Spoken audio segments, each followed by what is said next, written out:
Hi there, my name's Vicky Lumley and I work for the University Hospitals of Morecambe Bay NHS Trust. Welcome to this third video workshop for job seekers. I work in a careers and engagement team in the NHS. We run a range of different events and projects designed to inspire and support people into careers within health and care. These videos have been designed specifically for job seekers, and this video in particular aims to give you an overview of the application process for jobs within the NHS. Now, importantly, before we can start the application process, we need to identify a suitable role. There are lots of different recruitment websites that you can have a look at. If you are interested in a job within the NHS, the top website there is a really good one. It gives you a list of vacancies from across the UK, which you can then filter by geographical area, or if you've got a specific job in mind, you can search for those. And that's www.jobs.nhs.uk. That's the website that we're going to have a look at today and overview the process. We also have betterwithyou.co.uk, which is specifically for the Morecambe Bay area and gives you some vacancies within the care sector, GP surgeries, and also within the NHS in the Morecambe Bay area. So that stretches from about Preston up through Lancaster and Morecambe to Kendal and then across to the Barrow Peninsula. So if you're specifically looking to stay in that area, you might want to have a look at jobs on the Better With You website. I've put the Lancashire and Cumbria County Council websites there because they advertise roles within the social care sector, within care homes that are owned and managed by the Cumbria and Lancashire County Councils. But if you're open to working in any sort of care environment, you might want to have a look at careukhealthcare.com. And specifically also if you want to have a look at a care home in particular, if you've got one very close to where you live, for example, you might want to have a look at that individual care home's website because they also advertise vacancies on their own websites.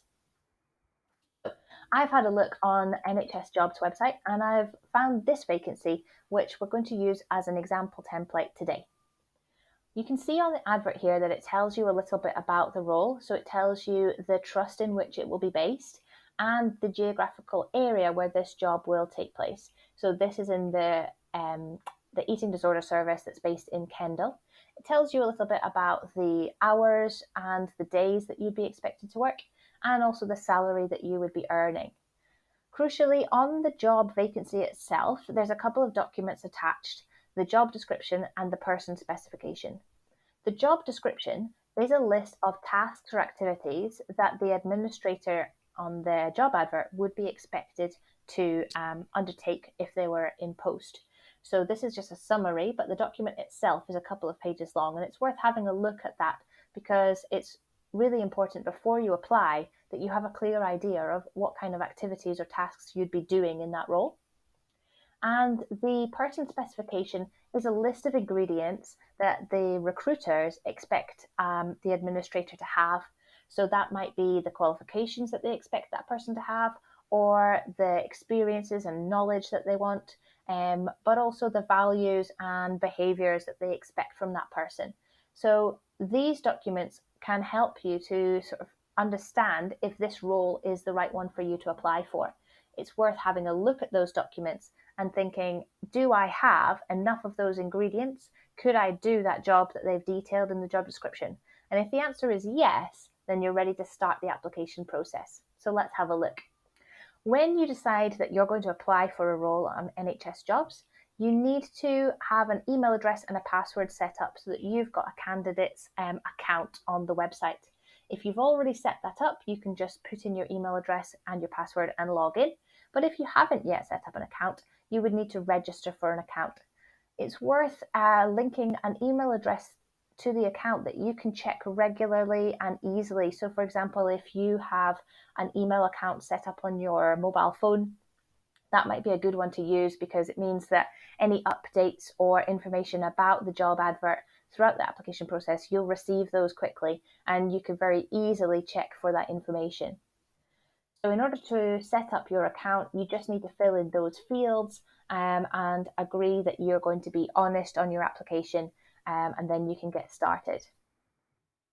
Now, the application form is set out into different parts.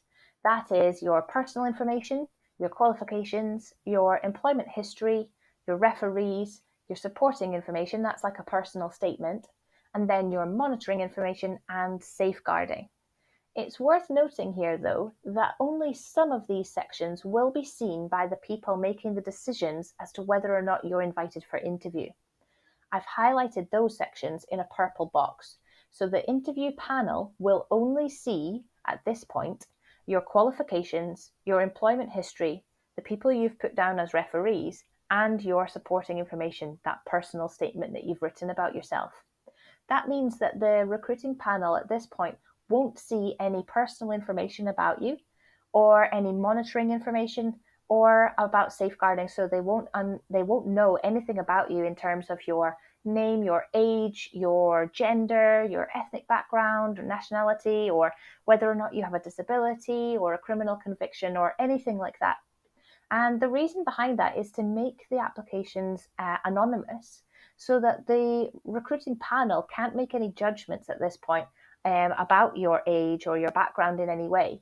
The only way that they can judge your application is in exactly the same way as everyone else. They can judge you against those ingredients on the person specification or the job description. So those 4 sections there that are highlighted in the purple box, those are the most important parts, really, because that's where you need to show that you've got those ingredients and that you can do those tasks. Only when you're invited to interview will the recruiting panel be able to see the other sections of your application. So that's when they learn your name and your age, etc. So let's get started.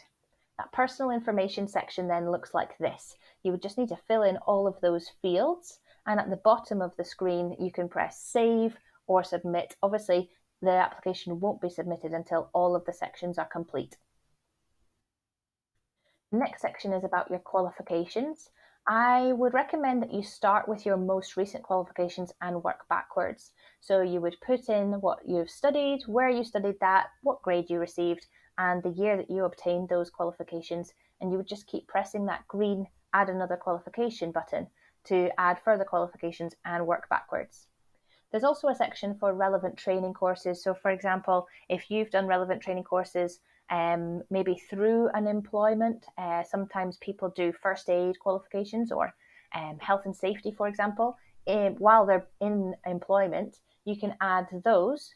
And then the bottom section there is about professional registration. So if you're a registered nurse or a doctor, you would have membership of a professional body. Obviously, that doesn't apply to everybody. And for this administrator role, it probably wouldn't be relevant. Moving on, then the next section is about your employment history. You need to give a full employment history, but you can only add up to the last 10 employers. Again, start with your most recent or your current employer and give the information about where it was you worked and what you did. It's worth giving some brief overview of your duties, and that's further down on the screen when you scroll down. Feel free to use bullet points. You don't have to write in full sentences. You can be brief. And I would always recommend being really honest and explaining what responsibilities you had, what you did, but be really positive as well. So never put yourself down. Always explain, what you were responsible for and what you did in that role. The next section on the application is your referees. So you need to give references for the last 3 years of what you've been doing, whether that's employment, training, or education. So if you've been in employment, you should give your most recent employer. If you've been at school, college, or university, you can give a reference from those areas. If you haven't been in employment or education for the last 3 years, you can supply a character reference. And that should be somebody that you're not related to, but somebody of like good standing within the community. So for example, it could be your doctor or somebody like that, maybe a solicitor, someone that has good standing in the community and can provide a reference for you based on your character. And they should have known you for a good number of years. The next section is, in my opinion, the most important. This is your personal statement, your supporting information. And this is where you should be using that person specification that's been attached to the job vacancy. So I would recommend you download this and either have it on the screen and you can refer back to it, or print it off if you can and have it beside you and use it as a checklist. You might have already proven to the recruitment panel that you've got a business admin NVQ qualification because you'll have put that in your qualification section, but it's worth stating it again. What I say to people is to just spend a couple of sentences explaining how you have each of these ingredients. Start with the essential criteria, and then if you also have some of the desirable criteria, plot them in as well. And by going down this list and using it as a checklist, you can ensure that you're ticking those off.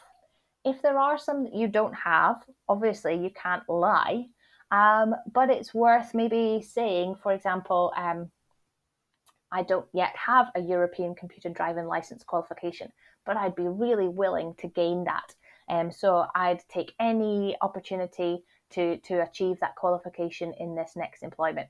So that's kind of a way of saying, okay, I don't have that essential criteria, but I'd be really willing to work towards it. And you might have alternative technological qualifications. So you might have a functional skills in IT, for example, or something else, an audio typing qualification or something. So it's worth saying, I might not have the ECDL, but I do have this, and listing what you do have instead. So in your supporting statement, it should clearly show how you've got those ingredients. And by doing that, you are guaranteeing that you'll be invited for interview, because really that's what the recruiting panel are looking for. They're looking for you to prove that you've got the ingredients. The next step in the application process is your monitoring information.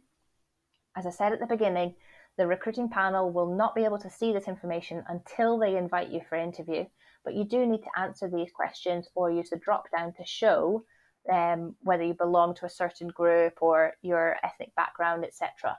And the reason that we gather that information is just to ensure that our workforce try to sort of reflect our local community, and to ensure that there's not a certain group that's missing out or being missed by our application process. Finally, the last section on the application form is about safeguarding, and that's to find out information about any past criminal convictions. Now, contrary to popular belief, having a criminal conviction does not limit you from working in a health and care role. It just depends really on what the conviction was for, how much time has passed since the conviction happened, whether it was like a first offence or whatever, and also the kind of role that you're applying for. So obviously some roles within the NHS will mean that you're working with very vulnerable people. And so depending on the conviction that you might have had in the past will have an impact on that. But that does not limit you at all. And as I said at the beginning, that's not a piece of information that the recruiting panel would have access to before inviting you for interview. And that's really how to apply. So my tips for the application process on NHS jobs are definitely to use the person specification as a checklist and go down systematically and write a couple of sentences about each ingredient, proving to them, giving examples from your own previous experience that you are actually the right person for this job. Save your application regularly. This is really important because you don't want to lose any information if you've got dodgy Wi-Fi signal or anything like that. So click that save button very regularly. Be honest, but be positive. So if you have been dismissed from a previous employment, you have to say that and you have to be honest about it. Similarly with criminal convictions, for example. But you should always be positive about yourself. Don't ever limit yourself or put yourself down. Try and sell yourself in the most positive light possible. And definitely submit before the closing date. A lot of NHS jobs receive a huge number of applications, so it's important to get your application in before the closing date. If you do require any further support, the Careers and Engagement team are always here to help, and that's our email address at the top there, work.experience@mbht.nhs.uk.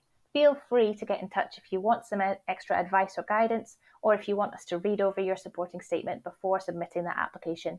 We also run employability programs and work experience placements, and we're hoping to get those programs up and running early in the next year.